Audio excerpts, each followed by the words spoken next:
Salut tout le monde, la communauté des ciné-dudes et des ciné-women, j'espère que vous allez bien. Ici Lucas Lastfighter et aujourd'hui je vais vous faire la critique du film Suicide Squad. Alors je vous laisse avec l'intro et je vous reviens.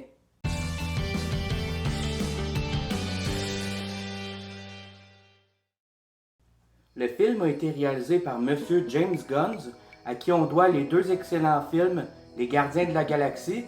Il s'agit de la suite indépendante du film de 2016 du même nom, réalisé par David Ayer. Notez que je n'ai pas vu le film Suicide Squad de 2016, alors je ne pourrai pas vous faire de comparatif entre l'ancien et le nouveau film, malheureusement. Alors cela dit, passons maintenant à l'histoire du film.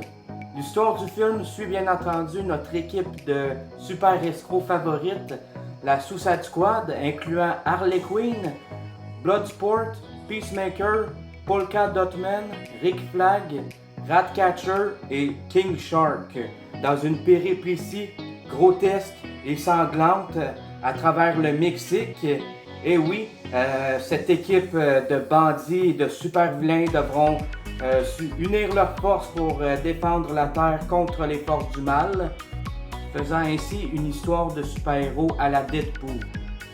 Passons maintenant à mes points positifs. J'en ai plusieurs. Tout d'abord, j'ai adoré le casting du film, que ce soit Margot Robbie qui est de retour en force avec son rôle de Harley Quinn, notre cher Joker au féminin, Idris Elba dans le rôle de Bloodsport, une sorte de mercenaire sans pitié et un père de famille qui a été forcé à joindre la Suicide Squad sous peine que sa fille adolescente aille en prison.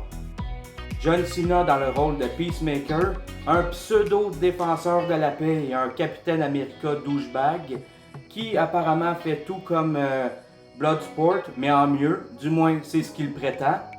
Sylvester Stallone dans le rôle de King Shark, un personnage mi-homme, mi-requin au comportement enfantin, mais est très dangereux une fois que ce dernier a faim. Parmi la performance des acteurs, j'ai eu un coup de cœur pour celle de Sylvester Stallone en tant que King Shark. J'ai vraiment apprécié le personnage de King Shark, cette sorte d'homme requin qui se cherche à se faire comprendre et se faire des amis. Mais malheureusement, quand que ce dernier a une petite fringale, ça lui arrive de temps en temps de manger ses amis. C'est exact, aucun commentaire là-dessus. Une autre chose, c'est que j'ai beaucoup apprécié la performance de Margot Robbie en tant que Harley Quinn et j'ai aussi vraiment apprécié toute la rivalité entre le personnage de Idris Elba et celui de John Cena. J'ai trouvé que c'était à mourir de rire. C'était vraiment drôle de voir ces personnages-là s'obstiner sur un point et tout le temps chercher à avoir le dernier mot. J'ai également beaucoup apprécié la trame sonore du film et les scènes d'action qui étaient bien réalisées, à mon avis. J'ai également apprécié tout le côté tordu, un peu foufou et sanglant du film qui fait penser au film de Deadpool. Maintenant, si je pourrais nommer quelques points négatifs au film de James Gunn, j'en ai deux qui me viennent en tête. Premièrement, j'ai trouvé que le film était légèrement cliché sur les bords et avait une sensation de déjà-vu. Par exemple, j'ai trouvé que le film ressemblait un peu au film Les Gardiens de la Galaxie, parce que en tant que tel, l'équipe des Gardiens de la Galaxie, pour la plupart d'entre eux, c'est tous des escrocs. Et tout le monde se déteste et ont de la misère à se faire confiance les uns et les autres. Et tout au long du film, à la longue, cette équipe d'escrocs vont s'apprendre à s'aimer et à se faire confiance, ce qui reflète pas mal l'équipe de la Suicide Squad dans le film de James Gunn.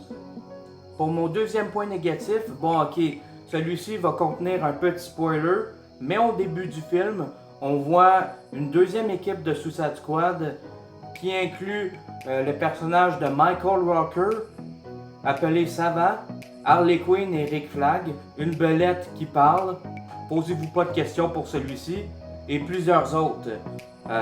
Ils vont dans une mission qui tourne au vinaigre, tout le monde meurt, mis à part Harley Quinn et Rick Flag. Cette scène-là est vraiment drôle, ça fait penser au film de Deadpool 2 avec la pseudo X-Force qui ne dure vraiment pas longtemps. Oui, c'est drôle, j'en ai beaucoup ri, mais en même temps, je me suis dit, oh non, il me semble que ça aurait été cool qui élabore un peu plus avec ces personnages-là parce qu'il y avait des personnages vraiment intéressants, comme le personnage de Savant, le capitaine Boomerang, peut-être même la Belette aurait pu faire une équipe un peu drôle avec le personnage de King Shark. Mais en tout cas, c'est pas grave, c'est simplement un petit détail parmi tant d'autres. Ça m'a pas empêché d'apprécier le film parce que, selon moi, le film en vaut réellement la peine. Pour conclure ma vidéo, je donne au film une note de 8 sur 10. Si vous appréciez le genre super-héros à la Deadpool, du genre trash, sanglant, ridicule et tordu, ce film-là est fait pour vous. Ne manquez pas le film Suicide Squad de James Gunn. Vous en aurez pour votre argent, vous ne serez pas déçus, je vous le garantis. C'est ce qui conclut ma critique, j'espère que vous l'avez apprécié.